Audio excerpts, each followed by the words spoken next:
Halo semuanya, saat ini kita akan belajar pendidikan agama Katolik untuk SMA atau SMK kelas 10 bersama saya Hieronymus Galih Priyambada. Kita akan mempelajari materi dengan tema kesetaraan laki-laki dan perempuan.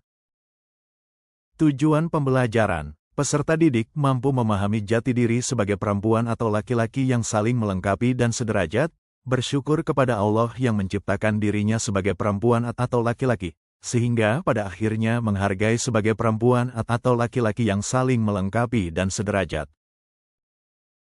Gagasan pokok, masyarakat Indonesia pada umumnya menganut budaya patriarki yang begitu kental. Di belahan dunia lain pun juga demikian, laki-laki selalu diprioritaskan daripada perempuan. Walaupun kasus ketidaksetaraan gender di masyarakat tidak ekstrim seperti masa lalu, namun masih ada tindakan diskriminasi terhadap perempuan yang tidak terekspos media. Dalam keluarga, misalnya orang tua atau bahkan lingkungan, secara langsung maupun tidak langsung telah mensosialisasikan peran anak laki-laki dan perempuannya secara berbeda. Anak laki-laki diminta membantu orang tua dalam hal-hal tertentu saja, bahkan seringkali diberi kebebasan untuk bermain dan tidak dibebani tanggung jawab tertentu. Anak perempuan sebaliknya diberi tanggung jawab untuk membantu pekerjaan yang menyangkut urusan rumah, seperti membersihkan rumah, memasak, dan mencuci. Kesetaraan gender adalah suatu kondisi di mana semua manusia, baik laki-laki maupun perempuan, bebas mengembangkan kemampuan personal mereka dan membuat pilihan-pilihan tanpa dibatasi oleh stereotip peran gender yang kaku. Hal ini bukan berarti bahwa perempuan dan laki-laki harus selalu sama, akan tetapi hak, tanggung jawab dan kesempatannya tidak dipengaruhi oleh apakah mereka dilahirkan sebagai laki-laki atau perempuan. Dalam tema ini, peserta didik diajak untuk menyadari bahwa laki-laki dan perempuan diciptakan semartabat dan sederajat.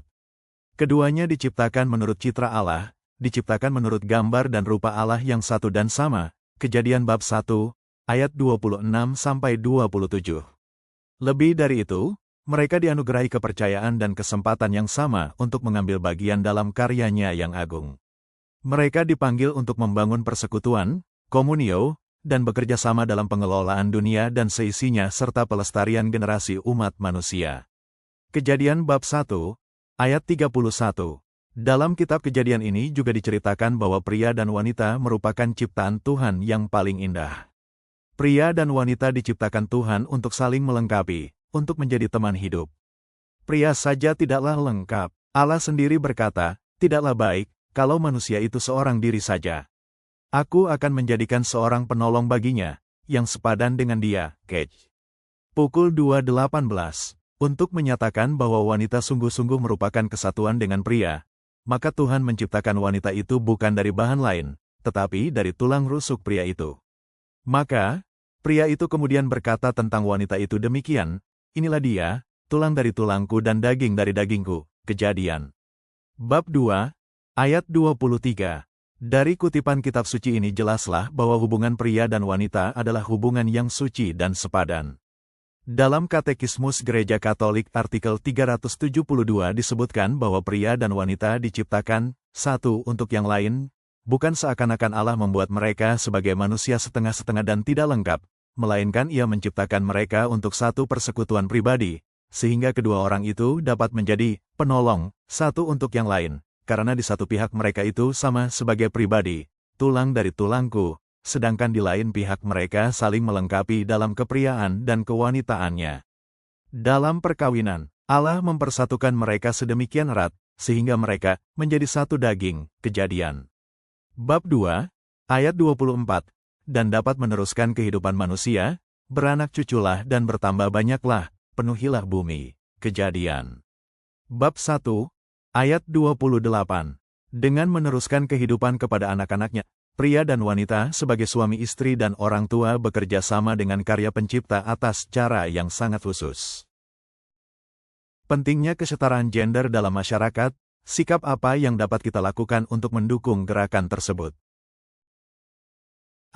Dalam kebudayaan tertentu di masyarakat kita masih banyak ditemukan pandangan yang menganggap laki-laki lebih berharga dibandingkan dengan perempuan.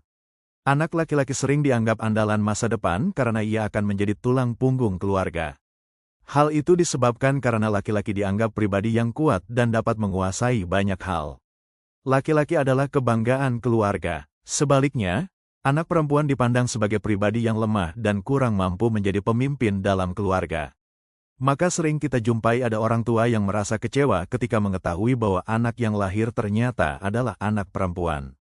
Dalam banyak hal, anak laki-laki sering lebih banyak memiliki kesempatan untuk mendapat pendidikan yang tinggi, dan perempuan kurang memperoleh kesempatan yang sama. Inilah yang disebut budaya patriarki, yakni budaya yang memandang kedudukan kaum laki-laki lebih penting daripada kedudukan kaum perempuan. B. Kesetaraan gender adalah suatu kondisi di mana semua manusia, baik laki-laki maupun perempuan, bebas mengembangkan kemampuan personal mereka dan membuat pilihan-pilihan tanpa dibatasi oleh stereotip peran gender yang kaku. Hal ini bukan berarti bahwa perempuan dan laki-laki harus selalu sama, tetapi hak, tanggung jawab dan kesempatannya tidak dipengaruhi oleh apakah mereka dilahirkan sebagai laki-laki atau perempuan. C. Kesetaraan gender memberikan penghargaan dan kesempatan yang sama pada perempuan dan laki-laki dalam menentukan keinginannya dan menggunakan kemampuannya secara maksimal di berbagai bidang.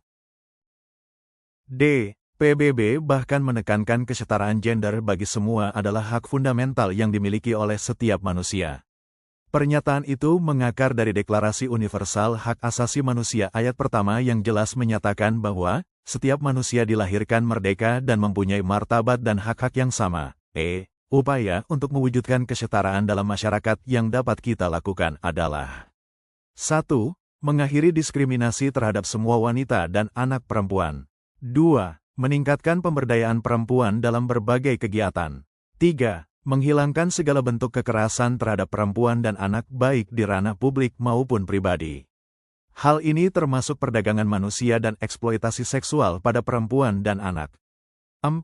Meningkatkan pelayanan umum dan kebijakan publik yang lebih pro terhadap perempuan.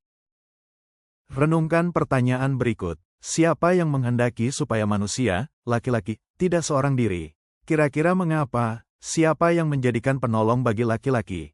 Apakah yang satu lebih tinggi dari yang lain? Lihat Kitab Kejadian ayat 23.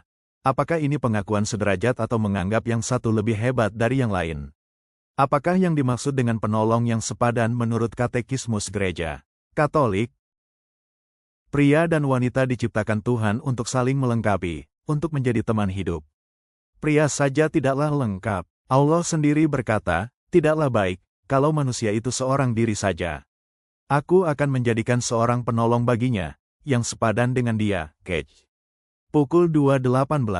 Untuk menyatakan bahwa wanita sungguh-sungguh merupakan kesatuan dengan pria, maka Tuhan menciptakan wanita itu bukan dari bahan lain, tetapi dari tulang rusuk pria itu. Maka, pria itu kemudian berkata tentang wanita itu demikian, inilah dia, tulang dari tulangku dan daging dari dagingku. Kejadian pukul 2.23. Dari kutipan kitab suci ini jelaslah bahwa hubungan pria dan wanita adalah hubungan yang suci dan sepadan. Dalam Katekismus Gereja Katolik artikel 371-373 disebutkan bahwa pria dan wanita diciptakan satu untuk yang lain, bukan seakan-akan. Allah membuat mereka sebagai manusia setengah-setengah dan tidak lengkap, melainkan Ia menciptakan mereka untuk satu persekutuan pribadi, sehingga kedua orang itu dapat menjadi penolong satu untuk yang lain, karena di satu pihak mereka itu sama sebagai pribadi, tulang dari tulangku, sedangkan di lain pihak mereka saling melengkapi dalam kepriaan dan kewanitaannya.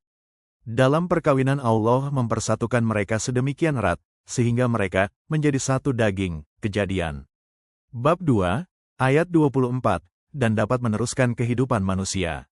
Beranak cuculah dan bertambah banyaklah, penuhilah bumi. Kejadian Bab 1, ayat 28. Dengan meneruskan kehidupan kepada anak-anaknya, pria dan wanita sebagai suami istri dan orang tua bekerja sama dengan karya Pencipta atas cara yang sangat khusus. Panggilan Tuhan atas laki-laki atau perempuan adalah masing-masing berkembang dan memperkembangkan diri menjadi laki-laki sejati dan perempuan sejati. Penolong itu adalah yang sepadan dengan dia, artinya yang memiliki kedudukan yang sama dan itu adalah manusia yang lain. Dengan adanya manusia yang lain memungkinkan manusia membangun relasi dengan yang lain. Pada hari ini kita telah menggali dan mendalami kedudukan laki-laki dan perempuan di hadapan Allah.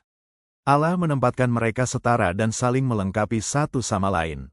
Panggilan Tuhan atas laki-laki atau perempuan adalah masing-masing berkembang dan memperkembangkan diri menjadi laki-laki sejati dan perempuan sejati. Demikian materi kesetaraan laki-laki dan perempuan. Sampai jumpa di pembahasan materi yang lain. Terima kasih. Tuhan memberkati.